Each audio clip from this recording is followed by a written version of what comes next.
வெளிப்படையா ஏன் விசாரணை நடக்கல?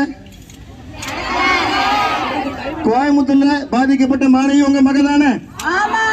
ஏன் இந்த சம்பவம் நடக்காம உங்களை தடுக்க முடியல? உங்க வெற்றி விளம்பர அரசியலுக்கு எங்கள் பெண்கள் தொடர்ந்து பாதிக்கப்படணுமா? சமூகம் பெண்களை தெய்வமாக போட்டுகிறது என்கிறார்கள். இன்று ஒரு பெண் சுதந்திரமாக பாதுகாப்பாக தெருவில் நடக்க முடிகிறதா?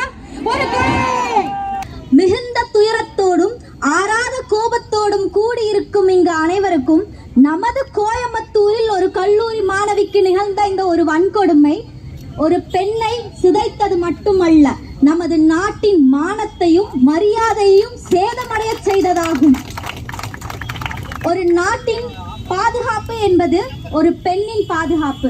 கோவை மாணவிக்கு ஏற்பட்ட பாலியல் வன்கொடுமைக்கு நியாயம் கேட்டு இன்றைக்கி நாங்கள் எல்லோரும் கூடியிருக்கோம். தமிழக வெற்றி கழகத்தின் சார்பாக கோவை மாவட்டத்திலிருந்து அனைத்து மாவட்ட செயலாளர்கள் மற்றும் ஒன்றிய நகரம் மற்றும் பகுதி கிளை கழகத்தை சேர்ந்த கழக தோழர்களும் தோழிகளும் திருவண்ணாமலையில் கலந்துட்டு இந்த எங்களுடைய எதிர்ப்பு குரலையும் எங்களுக்கு கண்டன கோஷங்களையும் இன்று நாங்கள் பதிவு செஞ்சோம். இது மட்டும் இல்லாமல் இந்த ஆட்சியில், இத்தனை வருஷ கால ஆட்சியில், இந்த 4 வருட கால ஆட்சியில்